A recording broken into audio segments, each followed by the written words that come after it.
আল্লাহ ছাড় দেয়, ছেড়ে দেয় না। মা কানা রাব্বুকা নাসিয়া, আল্লাহ পাক বলেন এই আপনার রব কিন্তু ভুলে না। তার মানে এত মহব্বত আল্লাহ পাক করেন, যার কারণে 99 ভাগ মহব্বত আল্লাহ পাক তার দিলে রেখে দিয়েছেন শুধু বান্দাকে কি করার জন্য? কি করার জন্য? ক্ষমা করার জন্য। আপনার বুঝ আমার বুঝ যদি এক হইতো তাহলে তো আপনি এনে থাকতেন। আমরা আল্লাহর উপরে খুশি না, এই কারণেই ব্যবসায় লস হলো। আল্লাহ তুমি খালি আমারই দেখছো, বুঝছেন নি কথা? খুশি না।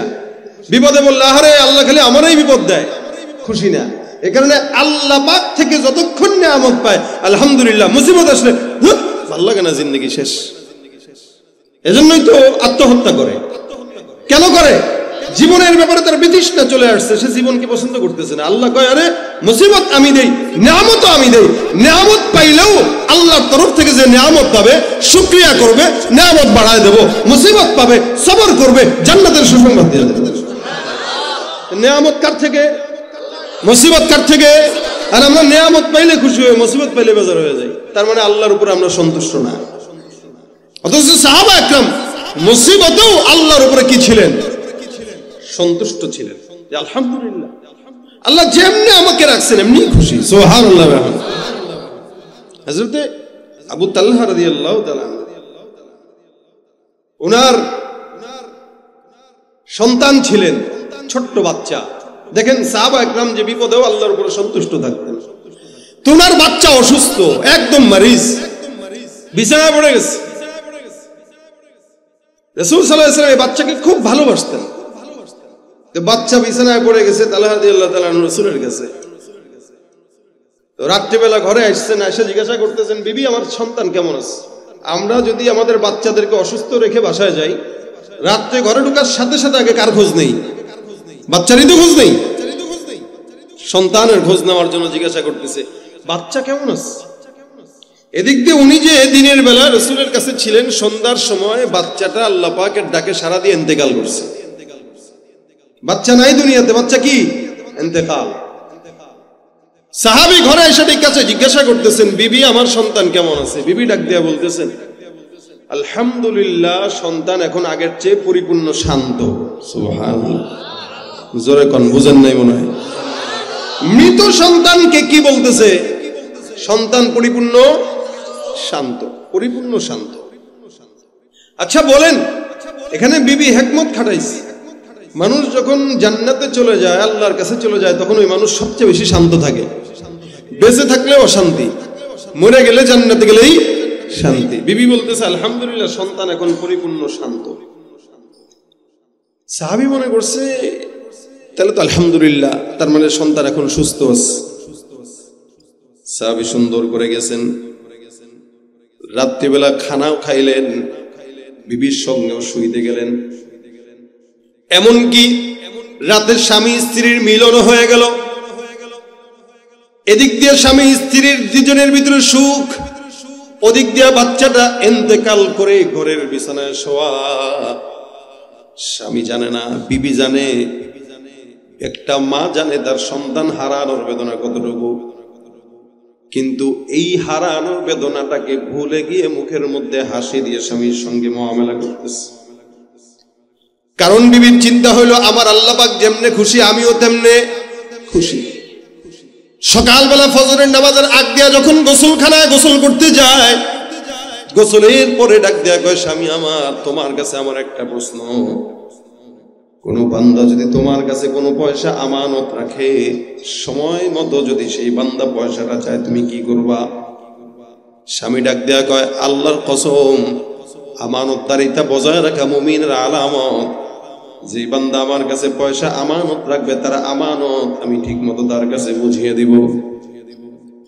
স্বামী আমার, তাহলে শুনে রাখুন, আমাদের যে সন্তান ছোট্ট বাচ্চা, আমার আল্লাহর তরফ থেকে আমাদের কাছে পুরস্কার দেওয়া হয়। আমার আল্লাহ পাক রব্বুল আলামিন কিছুদিনের জন্য আমানত রেখেছেন। আজকে রাত্রে, গতকাল রাত্রে সন্ধ্যার দিকে আল্লাহ পাক তার আমানত উঠায় নিয়ে গেছেন। সুতরাং আল্লাহর আমানত আল্লাহ পাক রব্বুল আলামিন নিয়ে গেছেন। এই ব্যাপারে আপনাকে আমি ধৈর্য ধারণ করার জন্য বলতেছি, আপনি ধৈর্য ধারণ করেন। স্বামীকে বলতেছে গভীর রাতে, স্বামী আমার ধৈর্য ধারণ করেন। স্বামী এবার খেপে গেলে বিবি আমার ব্যাপারটা বুঝলাম না। গত রাতে তোমার কাছে জিজ্ঞাসা করলাম আমার সন্তান কেমন আছে, তুমি বললা এখন অনেক শান্ত, তাহলে মিথ্যা কথা কেন বললা? বিবি ডাক দিয়া বলে, স্বামী আমার মিথ্যা কথা বলি নাই, আমার সন্তান ইন্তেকালের কারণে আল্লাহর জান্নাতে চলে গেছে। যেই বান্দা আল্লাহর জিম্মায় যায়, আল্লাহর জান্নাতে যায়, ওই বান্দার মতো শান্তির জীবন আর দুনিয়ার কোনো মানুষের হতে পারে না। সাহাবী এবার অন্তরে রাগ ঠাক নিয়ে রাসূলের রওজায় রাসূলের কাছে চলে যায়, যা ডাক দেয়া বলেন, ইয়া রাসূলুল্লাহ, আমার অসুস্থ সন্তান গত রাতে জমিন থেকে বিদায় হয়ে গেছে। রাত্রিবেলা বাসায় যে আমি আমার বিবিকে ডাক দেয়া বললাম, বিবি আমার বাচ্চার কি হাল? বাচ্চা কি বেঁচে আছে, সুস্থ আছে, নাকি স্বাভাবিক না, নাকি অস্বাভাবিক? আমার বিবি আমাকে কোনো জবাব দেয় নাই। বিবি আমাকে ডাক দেয়া বলে, স্বামী আমার সন্তানটা আগের চাইতে এখন অনেক শান্ত। আমার বিবি আমাকে এই কথা বলে তার মৃত্যুর সংবাদটা গোপন রেখে সকালবেলা আমরা মিলনের পর গোসল ফরজ করার জন্য যখন গেলাম, ফরজ গোসলের জন্য, ফরজ গোসলের পরে আমার বিবি আমাকে ডাক দেয়া কয়, স্বামী আমাদের সন্তান আল্লাহর জিম্মায় চলে গেছে। নবী আমার রাগ উঠে গেছে, আমি তার সঙ্গে কথা না বলে আপনার দরবারে নালিশ নিয়ে চলে আসলাম। পয়গম্বর আপনি বিচার করেন।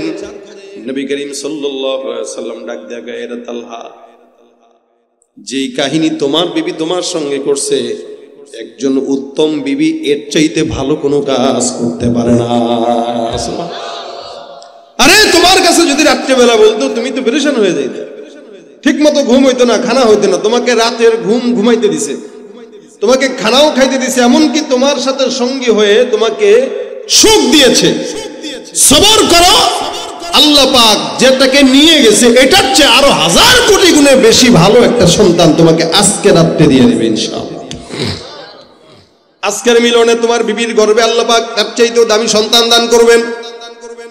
সাহাবী কয়, আলহামদুলিল্লাহ, আমার মাওলা যেমনে খুশি আমিও তেমনে খুশি, সুবহানাল্লাহ। এই জন্য আল্লাহ পাক বলেন, রাদিয়াল্লাহু আনহুম ওয়া রাদু আন, তারাও সন্তুষ্ট, আমি আল্লাহ সন্তুষ্ট। আমার আল্লাহ পাক রব্বুল আলামিন বলেন, এই কারণে মুসলমান নবীর উম্মতের দল, জমিনের মধ্যে যতগুলো বান্দা অতীতে চলে গেছে সবগুলো বান্দা ভালো। জামানা যত সামনের দিকে আগায়, মানুষ তত জাহান্নামের দিকে আগায়। জামানা যত অতীতে, মানুষ তত আল্লাহর নিকটে। জামানা যত সামনে, মানুষ তত জাহান্নামের নিকটে। আজ থেকে 40 বছর আগের বাংলাদেশ এখনের বাংলাদেশ এক নয়। এটা 2024 সাল শেষ হতে চললো, ডিজিটাল বাংলাদেশ পার হয়ে স্মার্ট বাংলাদেশে আছি, ঠিক না? এই জন্যই তো রাস্তাঘাট সব পুকুর হয়ে রয়েছে। যারা রাস্তাঘাটে এতদিন ক্ষমতায় ছিল সবগুলা চুরি করছে আপনাদের টাকা, দেয় নাই, এখানে দেয় নাই, দিলে রোডে ঘাটে দিনের বেলা পানি জমতো না, চুরি করে এখন বিদেশে যায় ঘুরতেছে। ভাইরা আমার খুব বুঝেন, জামানা যত অতীতে, মানুষ তত আল্লাহর জান্নাতের নিকটে। আল্লাহ পাক ডাক দিয়া বলেন, ওয়াস-সাবিকুন আস-সাবিকুন ওয়াস-সাবিকুন আস-সাবিকুন উলাইকাল মুকাররাবুন ফি জান্নাতিন নাঈম সুল্লাতুম মিনাল আউয়ালিন ওয়া কলিলুম মিনাল আখিরিন। আল্লাহ পাক রব্বুল আলামিন ডাক দিয়া বলেন, জামানা যত রাসূলের নিকটে, মানুষ তত আল্লাহর জান্নাতের নিকটে। আজকে থেকে 100 বছর আগে যে সন্তান জন্মগ্রহণ করেছে, আজকের জন্মগ্রহণ করা সন্তানের চাইতে 100 বছর আগে জন্মগ্রহণ করা সন্তান আল্লাহর নবীর নিকটে, তার মানে জান্নাতের নিকটে। শুধু তাই নয়, আজকের জন্ম নেওয়া সন্তান আগামীকালের সন্তান থেকে একদিন হলেও রাসূলের নিকটে, ঠিক না? নবী বিদায় হয়েছেন 1400 বছর, 1450 বছর। তা যে ব্যক্তি আজ থেকে 100 বছর আগে জন্মগ্রহণ করছে, সে কি ফিতনা পাইছে? যেই ফিতনা আগের কালের মানুষ কল্পনাও করে না, ওই ফিতনা এখন আমরা পকেটে নিয়ে আসি। ভাইরা আমার দেখেন, আজ থেকে 30 বছর আগের কথা যদি চিন্তা করেন, রাস্তাঘাটে মা বোনেরা হাঁটতো, কোন পর পুরুষ যদি নজরের মধ্যে পড়তো, 60 বছরের মুরব্বী হইলেও ঘন্টাটা নিচের দিকে দিয়া সুন্দর করে একটা গাছের নিচে লুকায় যাইতো। দেখছেন না? ঘরের আড়ালে লুকায় যাইতো, মসজিদের চিপায় লুকায় যাইতো, যেন ছায়াও কোনো পরপুরুষ না দেখতে পারে। আর বর্তমান সময়ে নারীদের দিকে তাকান, আলহামদুলিল্লাহ কিছু ভালো নারী তো আছেই, অধিকাংশ নারীর অবস্থা যদি পরপুরুষ দেখে ওড়না দিবি তো দূরের কথা, ঘন্টা যেটা বুকের মধ্যে আছে ওইটারে সরায়া একবার দেখায় দেয়। ভাইরা আমার, দেখেন আমাদের সমাজের হালতটা এরকম। মা বোনরা এখন আর পর্দা করে না, যদিও বোরকা পরে, বোরকার মধ্যে শয়তান থাকে 100টা। একসময় আমাদের মা বোনদেরকে বোরকা দেখছি, বোরকা টেটন কাপড়ের পড়তো। টেটন কাপড় চিনেননি? এমন কাপড় কুচকায় যায়, সিরা জোড়া দেওয়া, তালি দেওয়া, ভিতরে কিন্তু সুন্দর হোক, উপরে বোরকা থাকতো একদম নরমাল। আর এখন ভিতরে কালি থাকুক যাই থাকুক না কেন, বোরকাটা এমন টাইট ফিট পরে, বোরকা দেখলেই শয়তান 10টা তার পিছনে লেগে যায়। ভাইরা আমার, এখন ফিতনা ইমানের সুরতে আসতেছে, নেক সুরতে আসতেছে, পর্দার সুরতে আসতেছে, টুপির সুরতে আসতেছে। এক সময় আমাদের মা বাবা দাদারকে দেখলাম সকালবেলা যখন ফজরের নামাজ পড়তো, নামাজের পর তেলাওয়াত ছাড়া ঘরের কোনো কাজে হাত দিত না। সকালবেলা সূরা ইয়াসিন, বিকেলবেলা সূরা ওয়াকিয়া, রাত্রিবেলা সূরা মুলক তেলাওয়াত না করে কেউ ঘুমাইতো না। আর এখন ঘরের মধ্যে কোরআন আছে, লেকিন পড়ার মানুষ নাই, ঠিক কিনা? আমি আমার নিজের বাবার কথা যদি বলি ভুল বলবো না। আমার বাবাকে আমি দেখেছি, এখনো পর্যন্ত দেখি 75-76 বছর চলতেছে। আমি বুঝ হওয়ার পর থেকে নিয়ে এখনো পর্যন্ত আমার বাবাকে আমি কোনোদিন জামাত ছাড়া নামাজ পড়তে দেখি নাই, আলহামদুলিল্লাহ। আলেমে দিন নয়, সাধারণ মানুষ। 40 বছর সচিবালয়ে চাকরি করেছেন, তাবলীগের মেহনতের সঙ্গে সময় লাগাইছেন। আল্লাহর কসম, একজন আলেম আমার বাবার কাছে ইবাদতের দিক থেকে হার মেনে যায়। আপনি আপনার বাবার দিকে তাকান, দাদার দিকে তাকান, আপনার আমলের চাইতে আপনার বাবা দাদার আমল অনেক বেশি। জামানা যত রাসূলের নিকটে, মানুষ তত জান্নাতের নিকটে। আমাদের মনে পড়ে আমরা ছোটবেলায় যখন ঘুম ভাঙতো, বাবার কোরআন তেলাওয়াতের আওয়াজে ঘুম ভাঙতো, মায়ের জিকিরের আওয়াজে ঘুম ভাঙতো।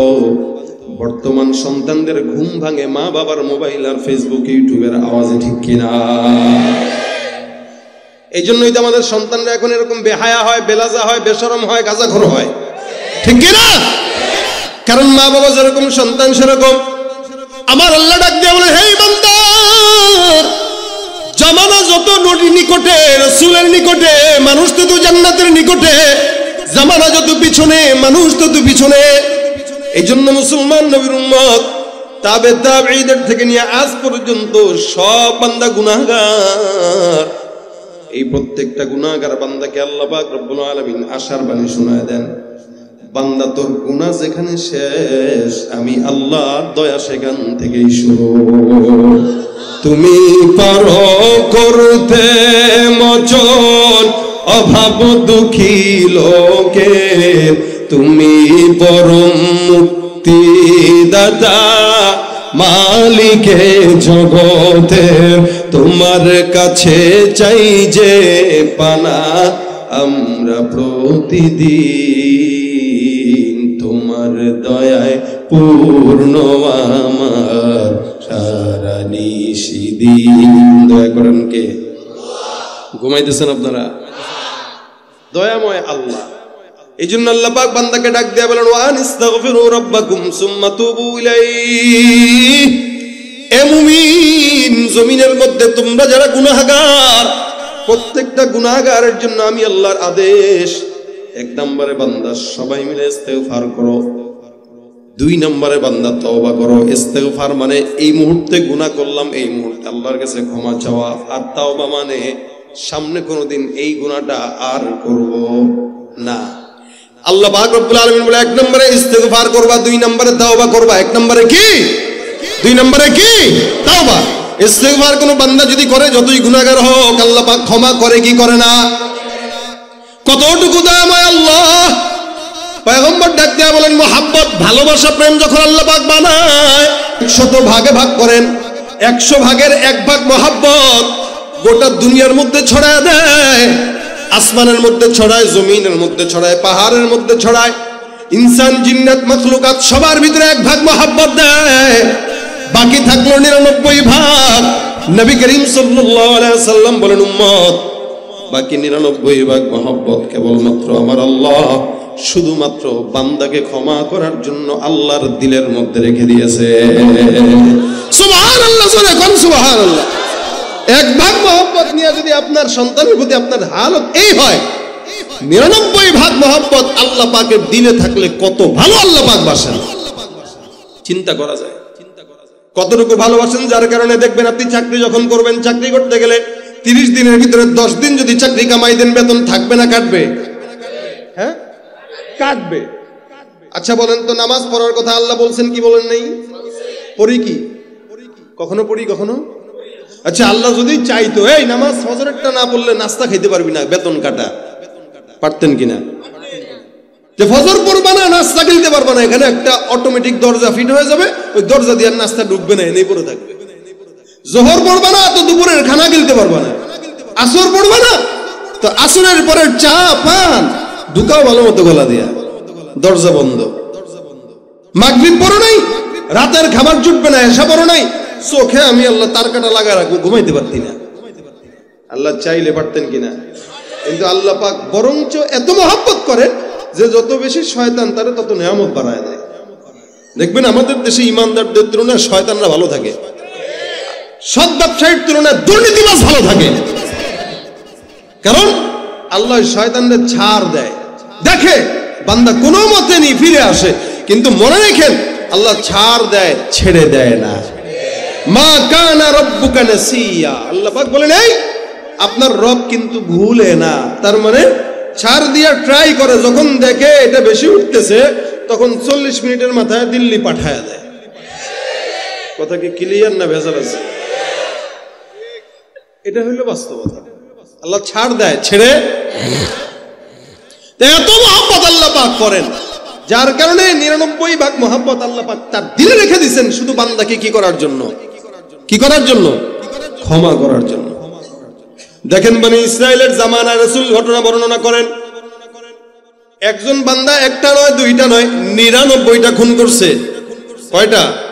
আপনারা করছেন নি? কেউ একটা করছেন। নারায়ণগঞ্জের মানুষ আপনারা খুন করেন না, এটা কোনো কথা? আমিও তো সাইনবোর্ডেই থাকি। এই এলাকার মানুষ খালি মারামারি করে, রাজনীতিক কোন্দল নিয়ে, আছে অন্য কোনো সমস্যা নাই। আমাদের দেশের রাজনীতি মানেই হলো মারামারি করো, ধরো মারো খাও, ঠিক না? এই 16-15 বছর এরা শিখাই গেছে এগুলা। আগে জানুন মানুষ রাজনীতি মানে মারামারি বুঝতো না, কিন্তু এটা শিখছে এখন। তো কথা হইলো একটা দুইটা তিনটা খুন করলে একটা হিসাব, কিন্তু 99টা খুন যখন কেউ করে বুঝতে হবে টপ লেভেলের সন্ত্রাস। এখন এই বেচারা 99টা খুন করার পরে বান্দার মাথায় একটা চিন্তা আসলো যে আরে আর কতদিন গুনাহ করা যায়, আল্লাহর কাছে তওবা করি। তো একটা আবেদের কাছে গেছে। আবেদ আর আলেমে পার্থক্য আছে, বুঝেন? আবেদ ইবাদত করে, বুঝে না। আলেম ইবাদত করে এলেম অনুযায়ী, অল্প করলেই নাজাতের উসিলা হয়। আর আবেদ হাজার ইবাদত করার পরেও কিয়ামতের ময়দানে যায় দেখবে কিরে সব খাল্লি বাল্লি, কিচ্ছু নাই। তো আবেদের কাছে গেছে, যে ডাক দিয়া এই ভাইরে আমি 99টা খুন করছি, হুজুর আমারে একটু কন্যা কেমনে আল্লাহ মাফ করবে? খুব দিল থেকে বলতেছে আল্লাহ কেমনে মাফ করবে? আবেদ ডাক দিয়া কয়টা খুন করছেন? 99টা। কি বললেন? 99টা। আপনি মানুষ কথার কথা আছে না, আমরা যেরকম করি ভাগেন এখান থেকে। 99টা খুন করে ক্ষমা চাইতে আসছে, কোনো ক্ষমা নাই, জান। এখন সন্ত্রাসী মানুষ এ মনে মনে চিন্তা করে কিরে আমি মাফ চাইতে আসলাম, ক্ষমায় যদি না থাকে তাহলে 99টা রাখবো, তোরও মারি। সন্ত্রাসী না এ? কি মনে এ মিয়া গরু জবাই করে কষায়ের কাছে উল্টা পাল্টা করলে যে কোনো সময় চাপাতে দিয়া কোপ দিয়ে দিতে পারে। এগুলার একটু দয়া মায়া কমই থাকে, সবসময় কোপায়। তো 99টা কোপাইছে, এর কাছে কয় জান মিয়া ভাগেন, ক্ষমা নাই। আল্লাহর বান্দা কয় ক্ষমা যেহেতু নাই তাই মোল্লা তোমারও সাইজ করি। পকেটে ছুরি ছিল, দিছে মোল্লার পেটে ঢুকায়া। এখন হইছে কয়টা? সেঞ্চুরি। কি চুরি? হ্যাঁ একদম সেঞ্চুরি করে ফেলছে। এখন সেঞ্চুরি করার পরে এবার মাথা আসছে ইন্না লিল্লাহ, করলামটা কি আমি? এই 99টা ছিল, তাও তো একটা কম ছিল, এখন তো বাড়ছে একটা, তার মানে 100টা। হায় হায় হায় আল্লাহ কি করে ফেললাম আমি? আসছি মাফ চাইতে, না এই ছুরি রাখা যাবে না, এটাই শয়তান, ফেলায় দেয়। এবার দৌড় দিয়া গেছে আরেকজন আলেমের কাছে, যায় কয় হুজুর 99টা খুন করছিলাম, একজনের কাছে গেছি মাফ চাওয়ার জন্য, হে মাফ নাকি পাবো না, ওটারও মেরে ফেলছি। এখন আপনার কাছে আসছি, বলেন তো মাফ পাবো কিনা? হুজুর কয় টেনশনের কারণ নাই, ক্ষমা মিলে যাবে। এই বান্দা কয় হুজুর ভয় নিয়ে এগুলা করতেছেন, কারণ আগের জন্য মারছি, আপনারা মারবো না। হ্যাঁ বেটা কিসের ভয়? খুন করছো কয়টা? বলে 100টা। 100টা খুন করলা, 1 কোটিও যদি খুন করো, খুন যেখানে শেষ আল্লাহ পাকের দয়া সেখান থেকেই শুরু। শিরক ইসয়ান ও দলালত से बचा कर ऐ करीम कर हिदायत मुझको अब राहे सिराते मुस्तकीम कर हिदायत मुझको अब राहे सिराते मुस्तकीम हद से अबतर हो गया है हाल मुझे बदकार का कर मेरे इमदाद अल्लाह वक्त है इमदाद का कर मेरे इमदाद अल्लाह वक्त है इमदाद का। गुनाह করছে 100টা, আলেমের কাছে আসছে, আলেম কয় টেনশনের কারণ নাই, গুনাহ যেখানে শেষ আল্লাহর দয়া সেখান থেকে কি। তবে যাও এখান থেকে, উদাহরণস্বরূপ এখান থেকে 100 কিলোমিটার দূরে যাও, কয়েকজন আলেমে দিন বসা, বুজুর্গরা বসা, তাদের কাছে যাও, আল্লাহর কাছে ক্ষমা চাও, তাদের সহবতের সময় লাগাও, আল্লাহ মাফ করে দিবেন। সুবহানাল্লাহ। নবী করিম সাল্লাল্লাহু আলাইহি ওয়াসাল্লাম বলেন, কোন ইমানদার মুমিন যদি একবার গুনাহ করার পর খালেস নিয়তে একবার বলে আস্তাগফিরুল্লাহ, বলেন আল্লাহ নবী বলেন সমুদ্রের ফেনা পরিমাণ গুনাহ যদি হয় আল্লাহ পাক মাফ করে দেয়। এবার সন্ত্রাসী যায়, কয় ঠিক আছে রওনা দিয়ে দিলাম, বাসা থেকে গোসল টোসল করার পর আল্লাহর বান্দা রওনা হয়ে গেল, 100 কিলোমিটার দূরে যাবে। মনে করেন উদাহরণস্বরূপ 30 কিলোমিটার যাওয়ার পর আমার আল্লাহ ডাক দিয়ে বলে, আজরাইল বান্দার জানটা কবজ করে নিয়ে আসো, বান্দার হায়াত শেষ। এই বান্দা জমিনের মধ্যে আর বাঁচার কোনো অধিকার রাখে না।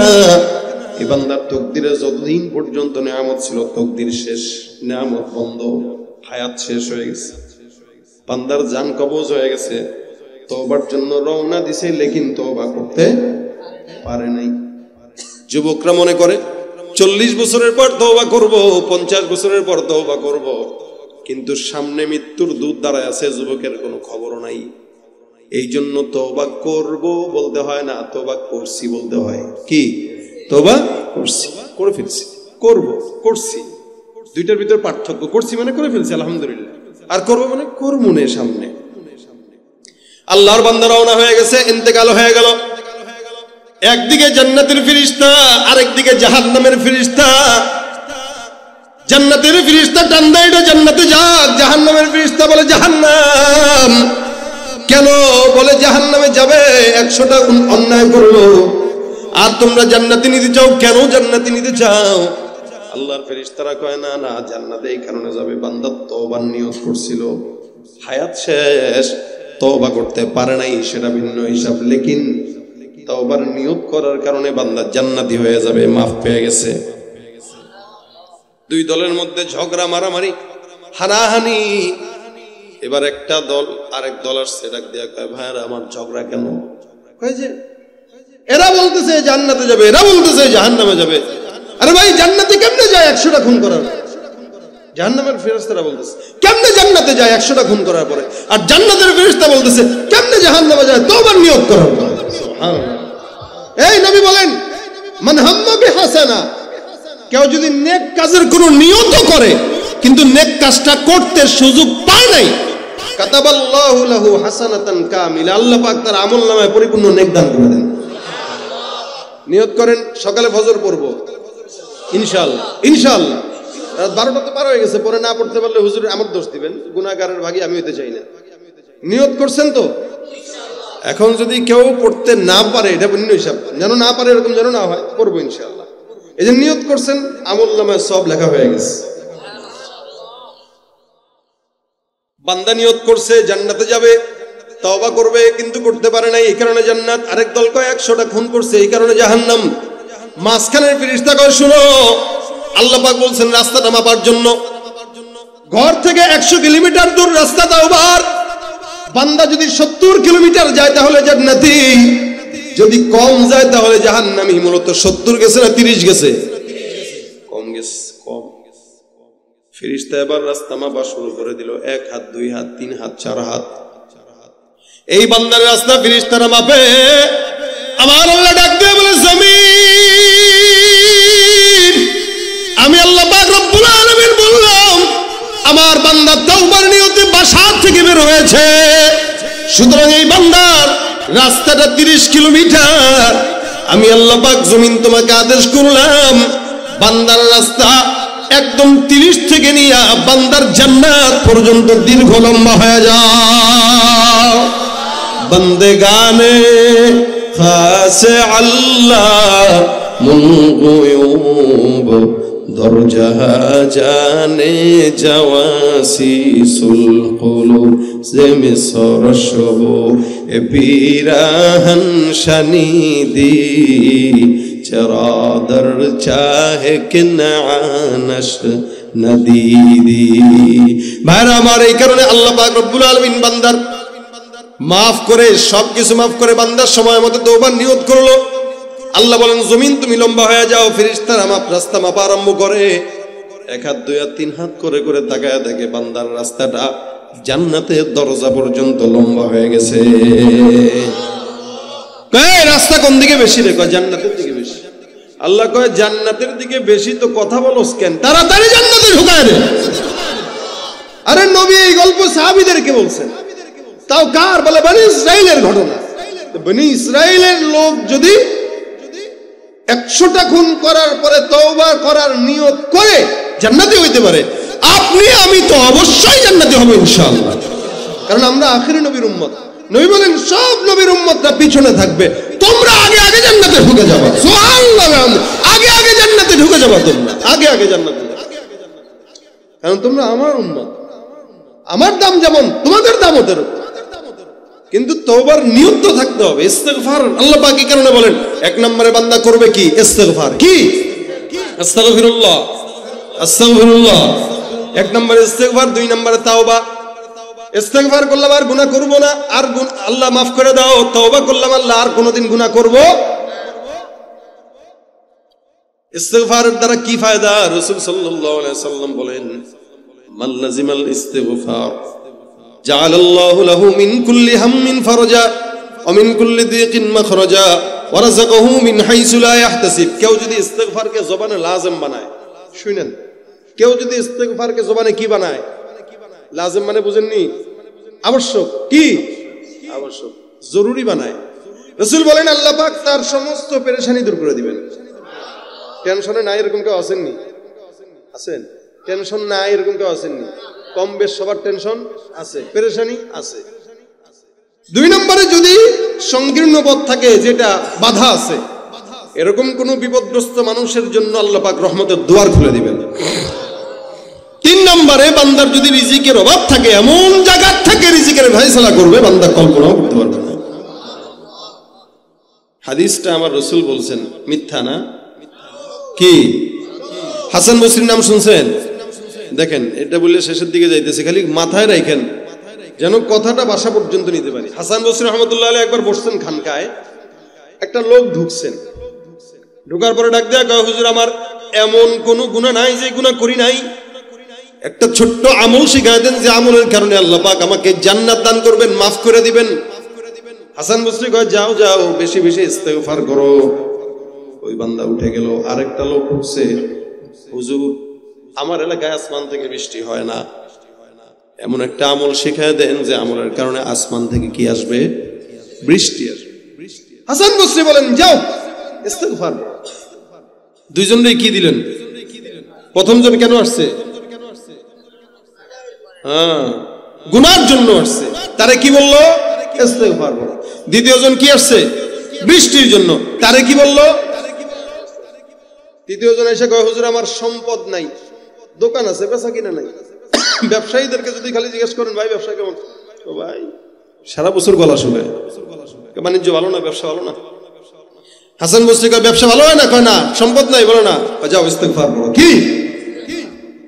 আরেকজন লোক ঢুকছে, ঢুকার পরে কয়, হুজুর আমার সন্তান নাই, বিয়ে করছে অনেক বছর। আমাদের দেশের সন্তান না থাকলে সোজা পাগলা মাজারে চলে যায়, কি ঠিক নেই? খাজার দরবারে মাজারে যায়, বাবার কাছে সেজদা দিয়া সন্তান যায়, আর বউরে নিয়ে যায়, বাবা ফু দিয়া দেন।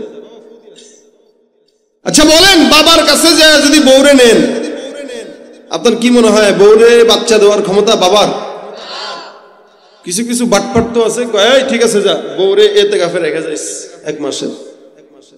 আর আপনি যদি খাজার দরবারে বউরে 1 মাসের এতেকাফে রাখেন, ও সুমন্ত ছু কালিকুতার গুটু ফুইরা ফুটু দিয়া দিব মনে করছেন বাচ্চা হইব না?